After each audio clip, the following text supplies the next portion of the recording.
Good afternoon, everybody, and welcome. Happy Monday. My name is Katie O'Shea, and I'm here with my co-presenter, Mary Vanesko.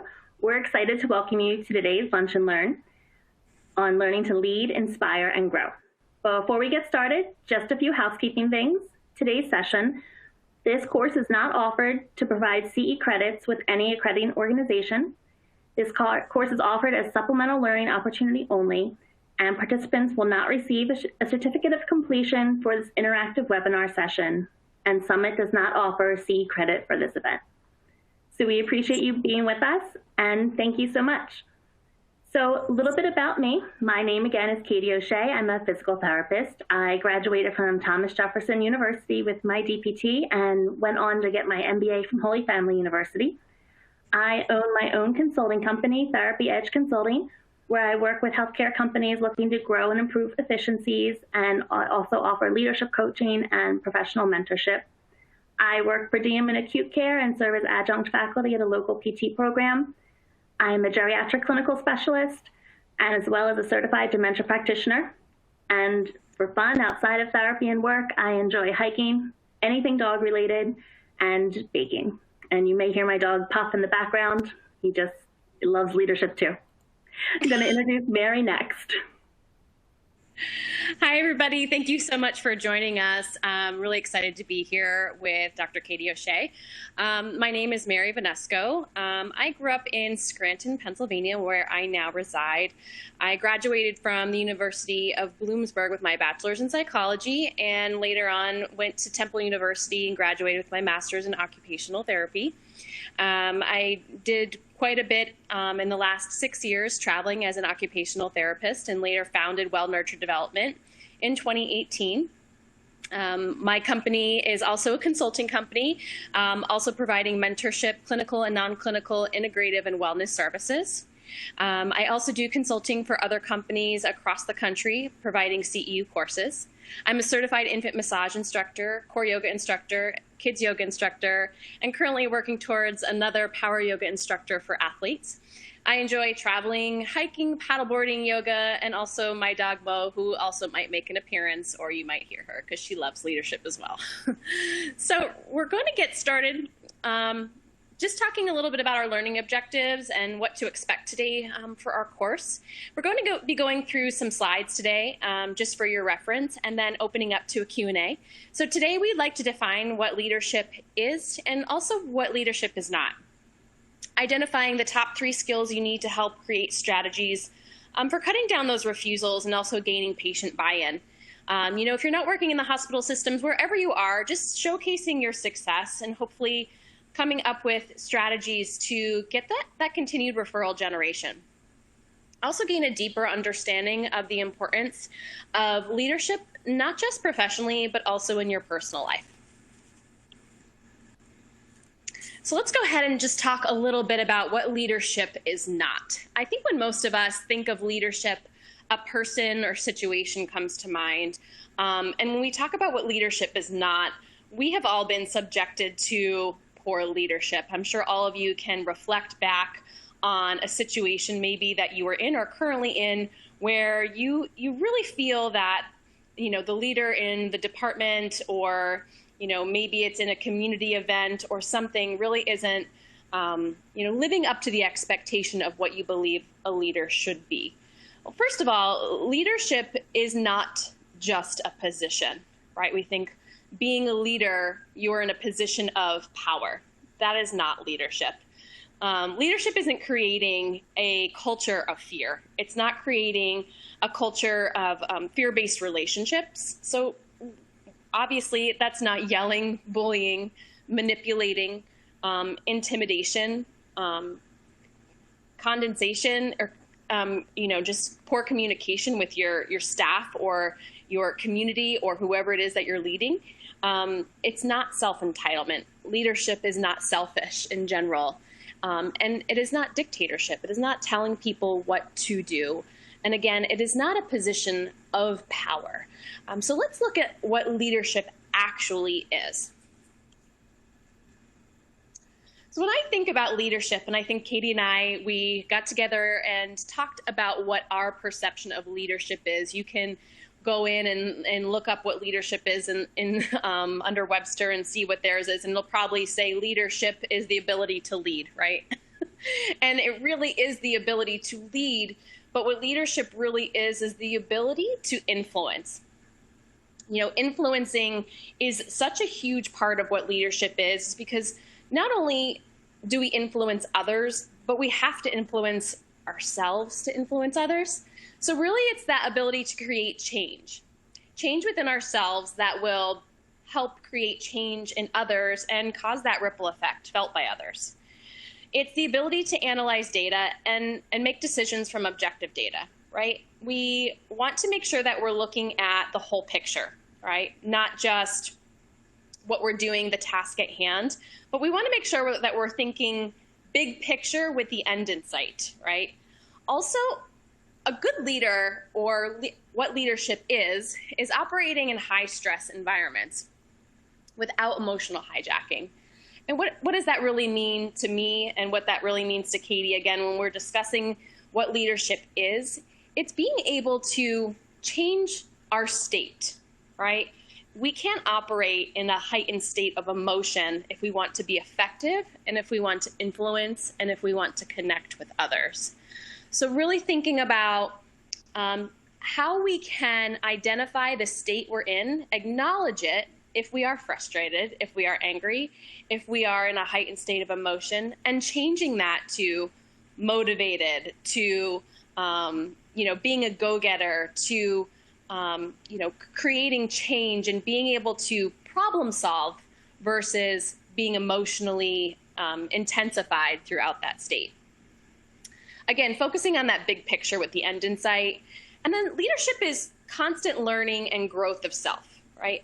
The greatest leaders out there aren't great leaders just because they have innate qualities. Yes, I think some people were born leaders. You hear that a lot. They're born a leader. They have this innate quality to help others grow.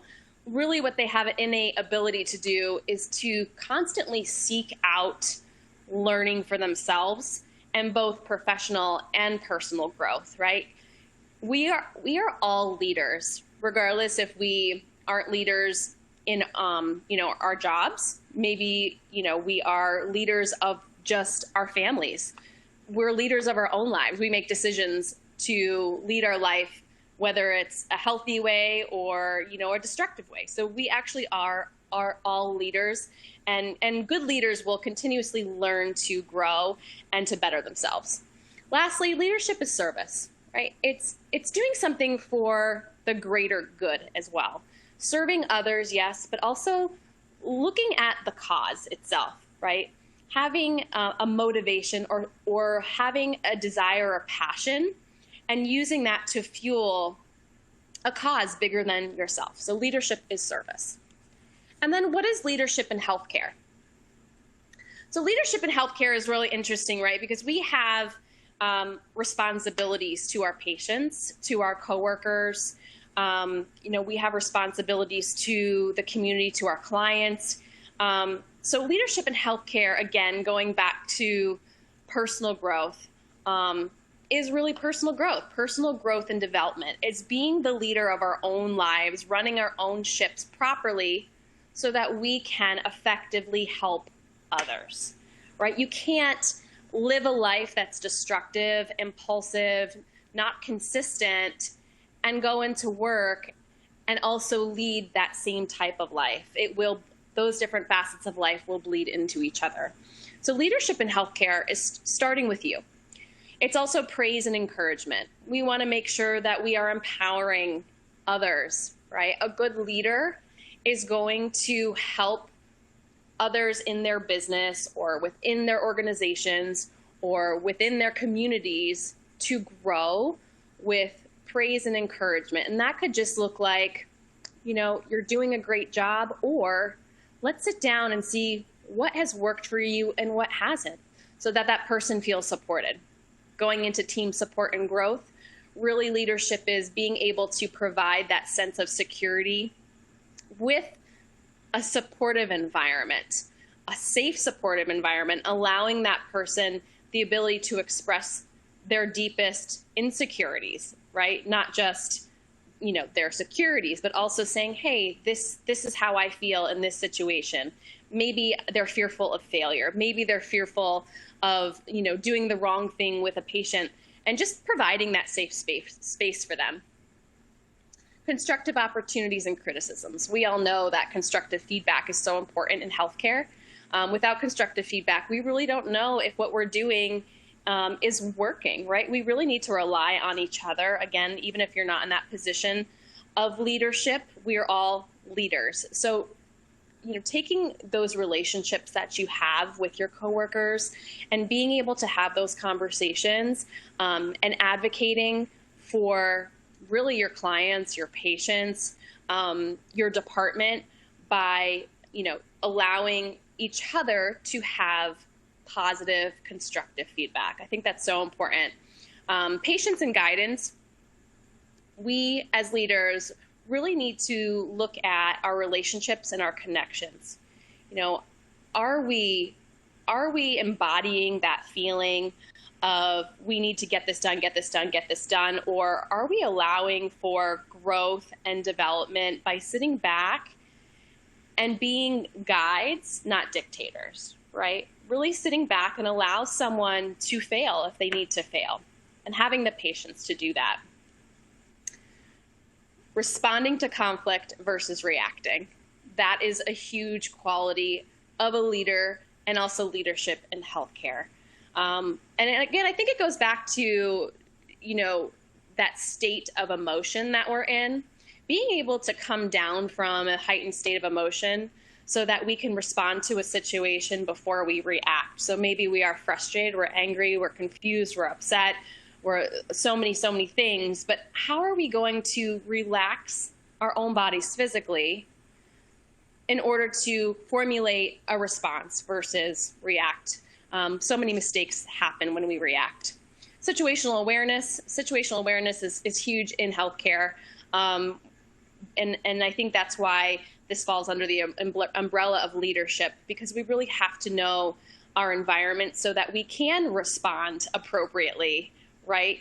If there is a crisis situation, if there is, any type of situation that we need to look at quickly, being able to look at our environment and say, okay, what needs to happen now? What needs to happen next? And what needs to happen really, again, with that end in sight? Being the leadership of being the leader of yourself. We talked about that a little bit in the last slide, and that's advocating for yourself, right? Negotiations, dispo, salary, schedule. You want to make sure that you have a balance in your life. So being able to advocate for yourself, having those skills to do so. Safe failure, encouraging learning through obstacles and growth. Allow for failure. The best leaders out there will say, fail again and again and again and again. It's almost like we're encouraging failure so that we can grow, right? And is there really too much failure? Well, I think that sure, we can look at our lives and reflect and say, wow, we've really failed over and over and over again. But the best leader is the person that keeps getting up, right? They keep getting up from that fall, so much so that you don't even see their failures because they're right back to where they started and they're coming up with new solutions. So provide an environment for safe failure. Empowerment and encouragement, back to that, empowering each other and encouraging each other so that fosters growth. Nobody is going to move forward successfully if they don't have encouragement and somebody uplifting them along the way. And really, leadership is helping others succeed. Ultimately, we really are there to help others succeed through service and doing something for the greater good. So what are the skills of a leader? More than we can talk about in a lunch and learn, but here are our top 3 skills. And I'm going to pass this right off to Katie, and she's going to help. All right. Thank you, Mary. You talk about such great qualities of the leader. And as we heard Mary mention, we cannot go into every skill in such detail in a 30-minute lunch. But one piece of thought to have to kind of take us forward in the other half of our conversation here. A successful person is one who can lay a firm foundation with the bricks that others throw at him or her. And that was said by David Brinkley, which is so true. So I can certainly speak from my 14 years of clinical practice. I have failed. I have succeeded, but I have failed. I have been kicked out of patients' rooms. I've been asked to leave meetings, and those were all great learning opportunities for me. And that helped me develop into the leader I have become. So the first skill that I know that Mary and I really agree on is meeting a person where they are at. It is so important to understand that we have no idea what someone else is thinking when we're having a conversation. We may have prejudgments, we may have thoughts about how we think someone's going to respond, but we actually don't know what someone's truly thinking in their head and the connections they're making. So to help us get over that hurdle, we need to ask open-ended questions to find out what are their thoughts, what are they thinking, what are their fears, what are their hesitations, what are they excited about, what are they inspired by. So those are all good questions to ask. A lot of times when you're having these open-ended conversations, redirection is key. When someone's coming to you in a leadership capacity, whether it's a patient, a family member, a peer, a manager, supervisor,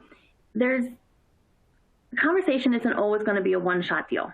There has to be follow-up and questions. So when you're having those conversations, don't be afraid to redirect and be transparent about it.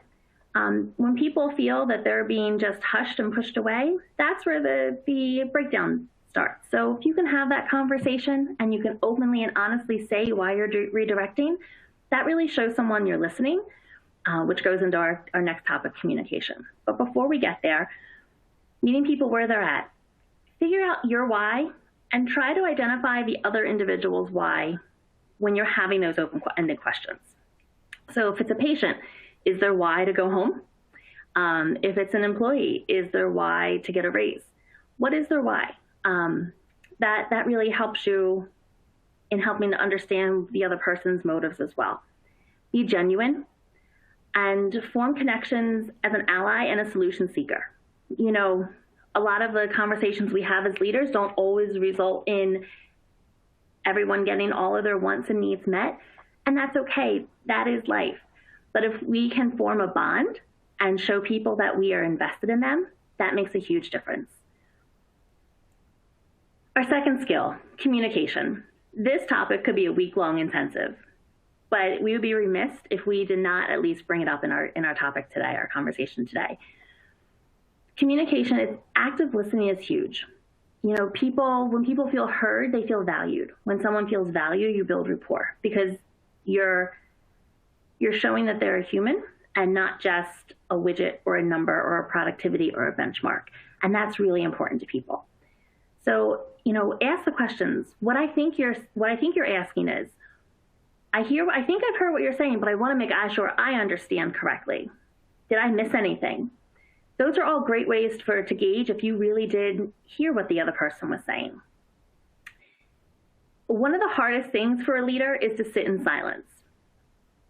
But when you're having a conversation with somebody and they automatically come back at you with a response and with an answer, I don't know about you, but I certainly have walked away from conversations thinking, but is that person even listening to me when they were so quick to answer? So sit in silence. Challenge yourself to count to 3 before you have an answer. Because you know what? You will hear something else and it will resonate within you before you just shoot from the gut with an answer. So be okay with silence. And also acknowledge that to the person you're communicating with. I'm just processing what you said to me, and I want to make sure I really think about that before I give you an answer. That person is truly going to understand that you have a genuine concern for them, and that's what develops a leader. Whether it's a patient or a staff or a manager, it shows that you're really thoughtful and you're taking the time. Ask specifically for what you need in communication. I need you to see you do the stairs if you're in the therapy role. If you're looking in your more the marketing role, we have this new piece of equipment in our clinic. And we want to help this population with dementia, Parkinson's, whatever the population is. Do you have anyone who could benefit? Don't be afraid to ask for the referrals. Don't be afraid to ask for the things that you need for your clinic and for your patients. As a leader, you will have hard conversations. That is the reality of of the world, whether it's you in your leadership role as a clinician or you as a leadership role within an organization. You will have hard conversations. Little secret, no one likes them. I can firmly say that I have never had a hard conversation that I thought, gee, this was a lot of fun, can't wait to do it again. And you know what else? Another little secret, I'm never going to like them, but I've become more successful at having them because of experience and practice having them. Your skills get better, your love of the hard conversation really doesn't. And if you're someone who enjoys a hard conversation, I would love to talk with you and learn why and how, and to see if I can learn as well. Those hard conversations, they might be the unrealistic expectations from a patient or a family member, other providers as well. It might be an employee performance. It might be an arrival piece, a timeliness to work kind of thing. There's all types of hard conversations that you're going to encounter throughout your career. When you run from them and you hide from them, you don't address the problem, and when the problem does come back, and it will resurface, it is just such a bigger bear to deal with, rather than just having that hard conversation on the forefront. When you are having those conversations, as Mary said earlier, create a safe space. That's really important. Be consistent in your interactions, also really important. If you're talking to a patient, nothing is worse than having a conversation with a patient, going out into the hallway, and then complaining to your colleague about it, where that patient may or may not overhear, person in an elevator can overhear, and that's not good leadership, even if you're in a clinical only role. Takes away that rapport, takes away that trust, and that's not what you want. So, we all have to get our stress out, do it behind a closed door, do it private where it's a safe environment where you're not going to hurt that trust.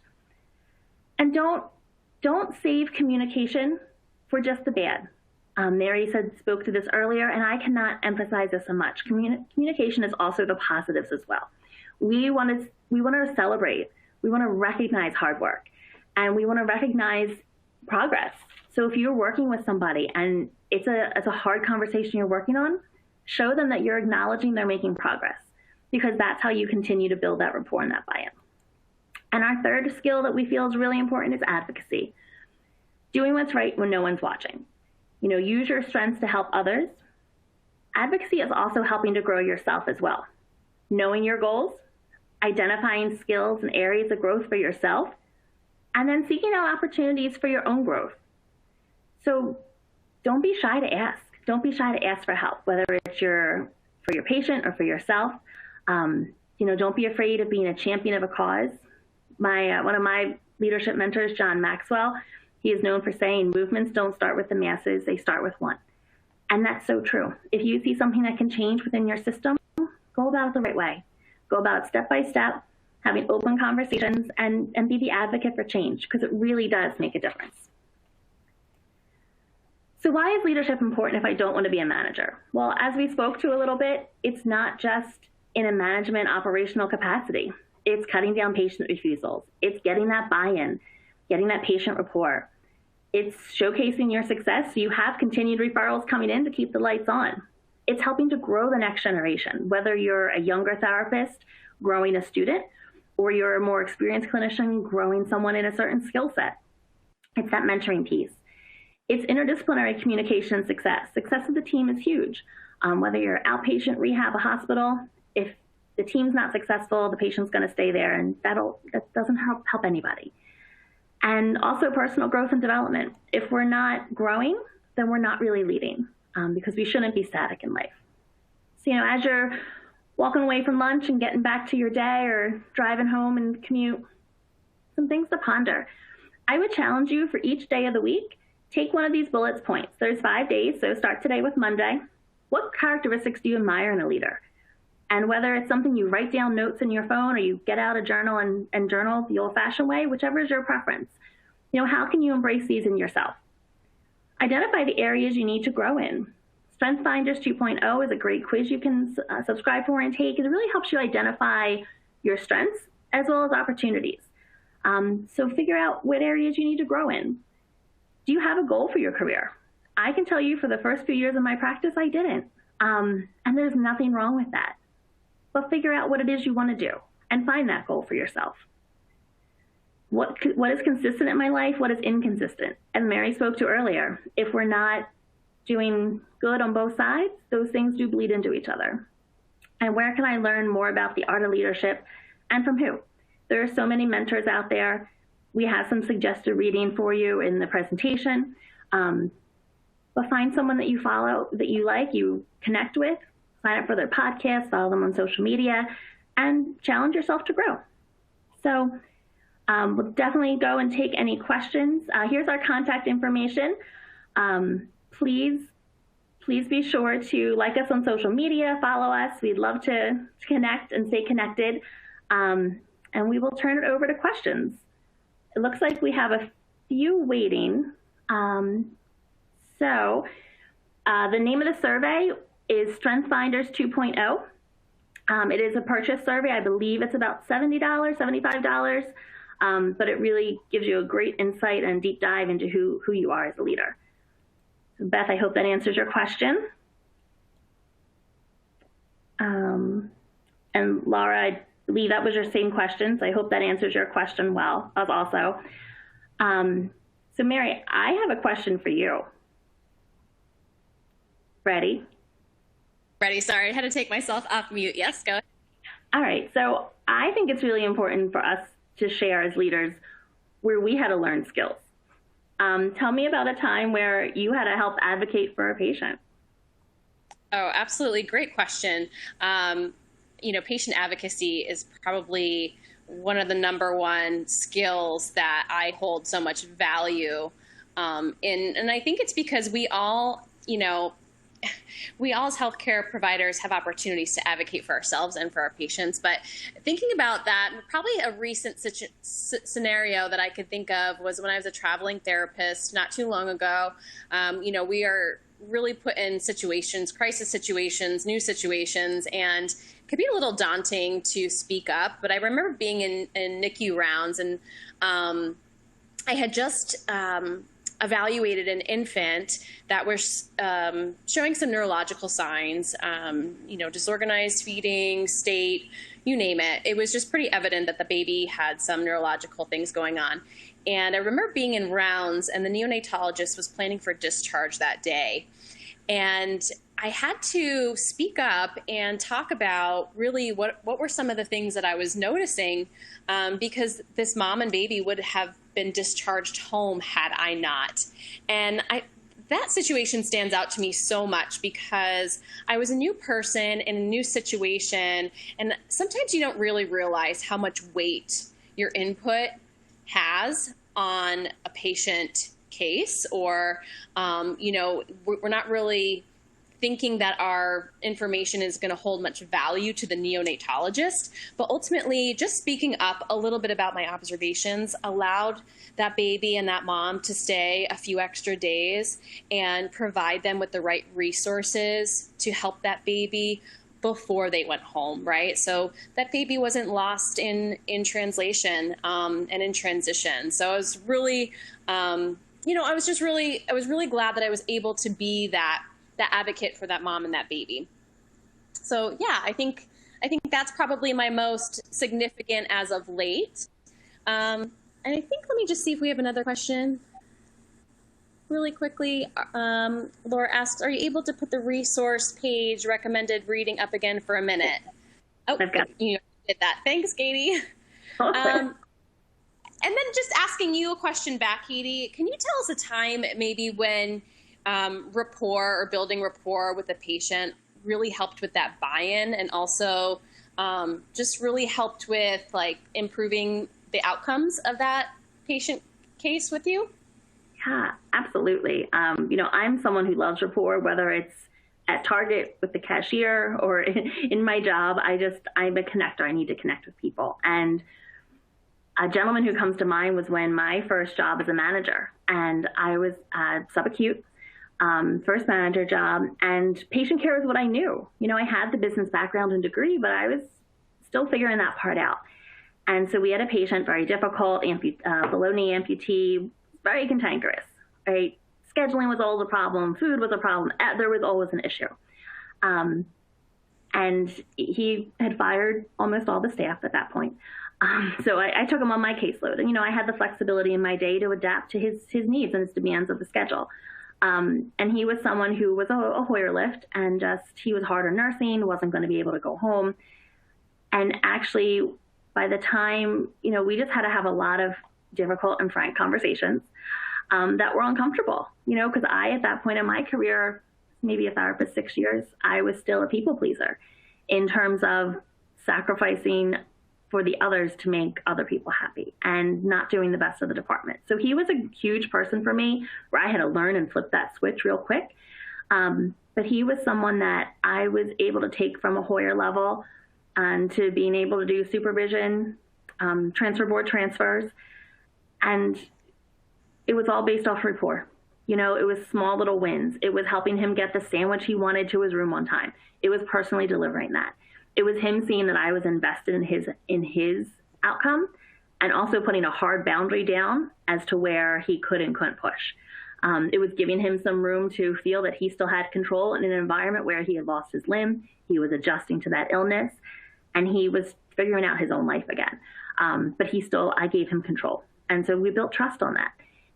I think also I built trust with my team and my staff. Here I was, this young therapist coming in to a very experienced department as a new manager, and they saw me take a patient, and really help him grow and hit his discharge goals. So that for me was a huge win, and definitely a piece where I saw rapport on both sides, clinical and operations side. Wow. What I love about what you said, what I heard you say, and what I want to just paraphrase is like, you were helping this patient progress forward. And I think that when we look at success, right, success as a leader is really progress. So I love that story for so many reasons. I think you highlighted it for, and really with every skill you talked about, which was amazing. But just the progress is so amazing to see by just building rapport, right? And progress to leaders really is success. So thank you for sharing that. That's amazing. And then just a couple questions that we got in. Will the slides be available on Summit? And is the slide deck available? Yes, the slides will be available on Summit. They'll be in your account. So you'll be able to access that in your account. If you have any questions, you can contact Summit if you need any further assistance. All right. Well, looks like we're at our half an hour. Thank you, everybody, for taking your lunch and spending it with us. Please stay connected and reach out and continue the conversations. We would love to get to know more about you and your clinical practice. Thank you so much.